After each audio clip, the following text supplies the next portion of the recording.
Halo semua, selamat datang di channel YouTube saya, Filda Unveils. Untuk yang belum subscribe, jangan lupa subscribe dulu ya, supaya bisa update video-video terbaru dari channel YouTube saya.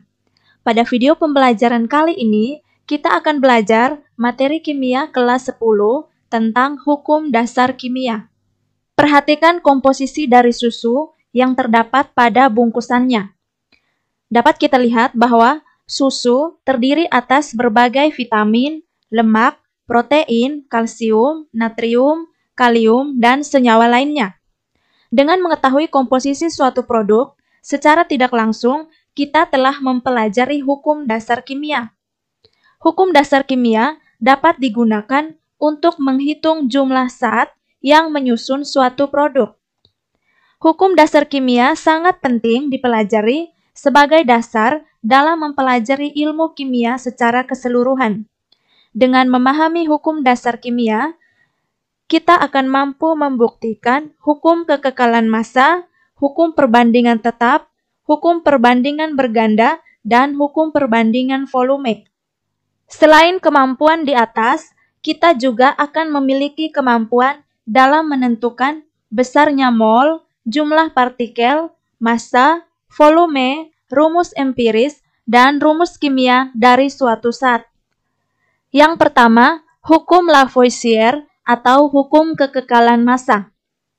Hukum kekekalan massa menyatakan massa zat sebelum dan sesudah reaksi adalah sama. Hukum ini dinyatakan oleh Anthony Lavoisier. Perhatikan contoh reaksi kimia dalam kehidupan sehari-hari. Misalnya reaksi pembakaran kayu. Setelah kayu dibakar, akan berubah menjadi abu atau arang yang massanya lebih ringan. Berarti dari pembakaran diperoleh hasil reaksi yang massanya lebih ringan dari sebelum reaksi. Nah, sebatang kayu yang jika dibakar akan menghasilkan abu atau arang. Yang kita tahu bahwa abu atau arang ini mempunyai massa yang lebih ringan dari massa sebatang kayu. Berarti, contoh reaksi pembakaran kayu ini tidak sesuai dengan hukum Lavoisier. Mengapa demikian? Lavoisier dapat menerangkan fakta yang terjadi tersebut. Menurut Lavoisier, pembakaran kayu merupakan suatu reaksi dengan oksigen yang terjadi di dalam sistem terbuka. Salah satu hasil reaksi pembakaran selain abu dan arang adalah gas. Gas ini juga mempunyai massa, sehingga reaksi harus dilakukan dalam sistem tertutup untuk membuktikan hukum Lavoisier. Jadi, dalam sistem tertutup, massa kayu ditambah oksigen akan sama dengan massa arang atau abu ditambah gas dan juga asap. Sehingga dari pernyataan ini dapat diambil kesimpulan bahwa dalam sistem tertutup, massa zat sebelum dan sesudah reaksi adalah tetap atau sama. Bagaimana membuktikan hukum kekekalan massa dengan perhitungan? Perhatikan contoh berikut ini. Yang pertama, logam magnesium sebanyak 3 gram direaksikan dengan 5 gram oksigen sehingga menghasilkan magnesium oksida. Berapakah massa magnesium oksida yang terbentuk setelah reaksi berakhir? Jadi, diketahui massa magnesium 3 gram, massa oksigen 5 gram. Ditanya, berapa massa magnesium oksida yang terbentuk? Jadi, terlebih dahulu kita menuliskan reaksinya, yaitu Mg ditambah O2 menghasilkan MgO. Nah, reaksi ini belum setara. Jadi, kita menyetarakan dulu persamaan reaksi ini, sehingga menjadi 2 Mg tambah O2 menghasilkan 2 MgO. Jadi, sesuai hukum Lavoisier, massa sebelum reaksi sama dengan massa sesudah reaksi. Jadi, massa sebelum reaksi adalah massa magnesium ditambah massa oksigen, sama dengan massa sesudah reaksi adalah massa MgO. Nah, massa magnesium 3 gram ditambah massa oksigen 5 gram. berapa massa magnesium oksida yang terbentuk?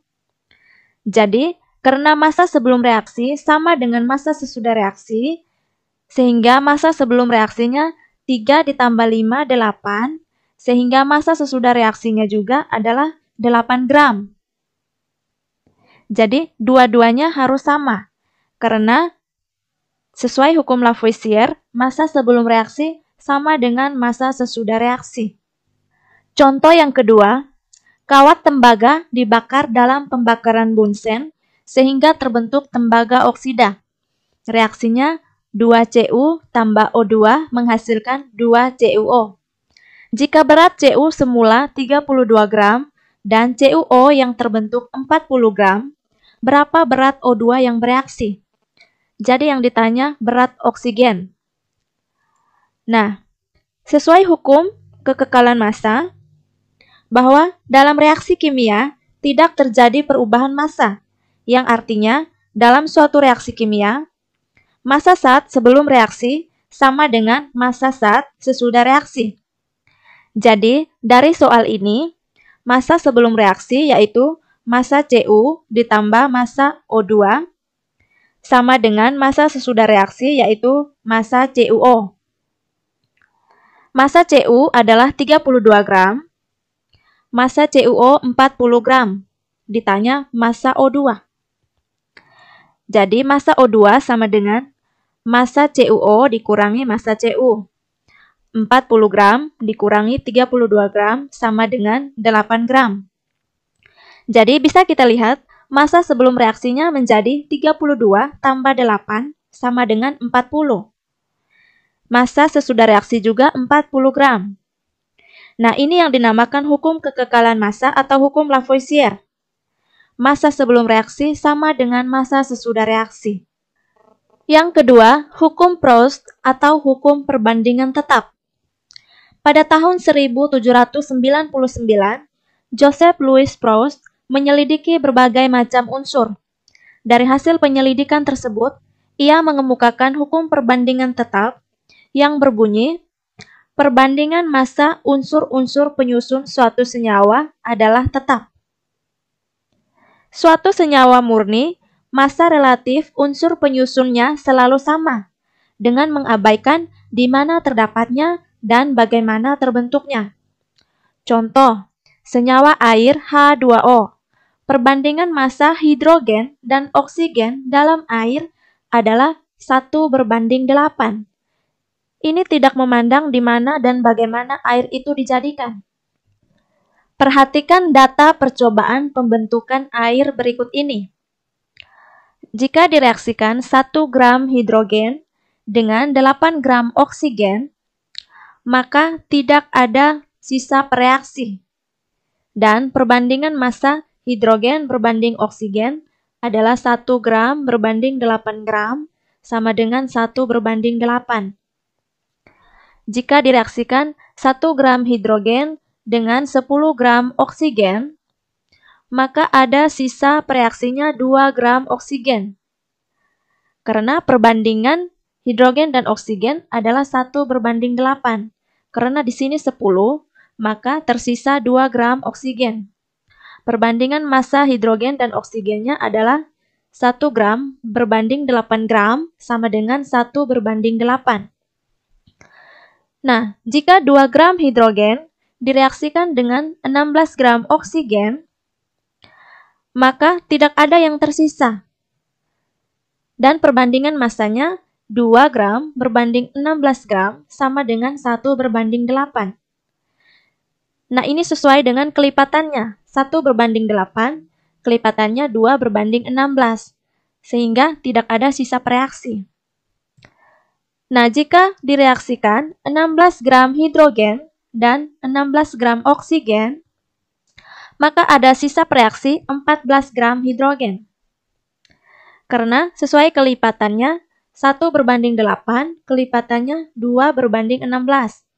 Karena di sini 16 gram hidrogen, maka tersisa 14 gram hidrogen. Perbandingan massa hidrogen berbanding oksigen adalah 2 gram berbanding 16 gram sama dengan 1:8. Nah, di sini kita lihat perbandingan massa hidrogen dan oksigen dalam air selalu 1:8. Artinya, 1 gram hidrogen tepat bereaksi dengan 8 gram oksigen atau kelipatannya. Jika hidrogen dan oksigen yang direaksikan, perbandingannya bukan 1:8 atau kelipatannya, maka salah satu di antaranya akan tersisa. Berarti ada sisa pereaksinya. Seperti contoh pada tabel ini.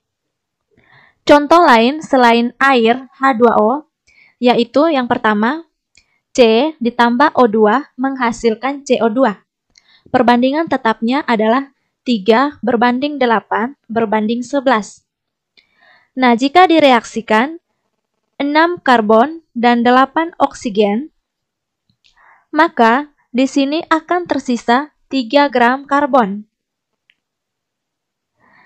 Dan jika direaksikan 6 gram karbon dan 10 gram oksigen, di sini kita lihat akan tersisa 3 gram karbon dan 2 gram oksigen. Karena perbandingan tetapnya adalah 3:8. Yang berikut, Fe ditambah S menghasilkan FeS. Perbandingan tetapnya 7:4:11. Jika direaksikan 49 gram Fe dan 30 gram S, maka kita perhatikan di sini akan tersisa 2 gram S. Mengapa demikian? Karena sesuai kelipatannya 7:4, kelipatannya adalah 49:28:77. Sehingga jika direaksikan 49 gram dan 30 gram S, maka yang tersisa adalah 2 gram S. Nah, inilah hukum perbandingan tetap atau hukum Proust yang menyatakan perbandingan massa unsur-unsur penyusun suatu senyawa adalah tetap. Yang ketiga, hukum Dalton atau hukum perbandingan berganda. Dua unsur atau lebih dapat bergabung membentuk senyawa. Misalnya, unsur hidrogen bergabung dengan unsur oksigen membentuk senyawa H2O atau air. Namun, penggabungan unsur hidrogen dengan unsur oksigen juga dapat membentuk senyawa H2O2, hidrogen peroksida. Contoh lain yaitu penggabungan unsur belerang dan unsur oksigen yang membentuk senyawa SO2, belerang dioksida, dan SO3, belerang trioksida. Ada juga penggabungan unsur nitrogen dan oksigen seperti pada tabel berikut ini. Ada senyawa N2O, NO, N2O3, dan N2O4.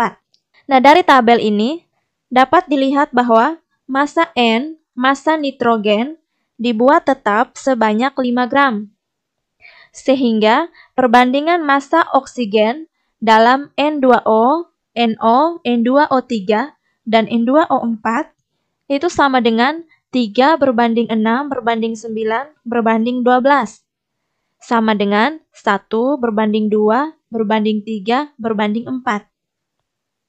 Nah, beberapa senyawa memiliki perbandingan unsur-unsur yang membentuk suatu pola keteraturan. Nah, pola ini yang disebut hukum perbandingan berganda. Bunyi hukum perbandingan berganda yaitu, jika dua buah unsur dapat membentuk lebih dari satu macam persenyawaan, maka massa salah satu unsur berbanding sebagai kelipatan bilangan bulat dan sederhana. Untuk lebih memahami konsep hukum perbandingan berganda, perhatikan contoh soal berikut. Tembaga atau Cu dapat membentuk dua oksida. Salah satu oksida mengandung 1,26 gram oksigen yang bergabung dengan 10 gram Cu. Oksida yang lain mengandung 2,52 gram oksigen yang bergabung dengan 10 gram Cu. Tunjukkan bahwa data tersebut menggambarkan hukum perbandingan berganda. Jadi diketahui, oksida pertama terdiri atas oksigen 1,26 gram dan Cu 10 gram. Oksida kedua terdiri atas oksigen 2,52 gram, dan Cu 10 gram. Ditanya, analis hukum perbandingan berganda dari data tersebut. Jadi, dari data pada soal tadi, diperoleh dua perbandingan massa O berbanding Cu. Yang pertama, yaitu 1,26 gram berbanding 10 gram, dan yang kedua, 2,52 gram berbanding 10 gram. Nah, dari data tersebut, diketahui bahwa massa Cu pada A dan B adalah sama, yaitu 10 gram. Sedangkan perbandingan massa oksigen adalah 1,26 gram berbanding 2,52 gram. Ini sama dengan 1 berbanding 2. Karena massa Cu dan O dalam perbandingan adalah sebagai bilangan kecil dan bilangan bulat, yaitu 1 berbanding 10 dan 2 berbanding 10, maka data di atas memenuhi hukum perbandingan berganda, dan senyawa tembaga oksida yang terbentuk yaitu CuO dan Cu2O. Demikian pembelajaran kita kali ini. Untuk hukum perbandingan volume atau hukum Gay-Lussac dan hukum Avogadro akan kita pelajari di video pembelajaran yang berikutnya ya. Jangan lupa di like, komen, dan share video pembelajaran ini sebanyak-banyaknya. Terima kasih.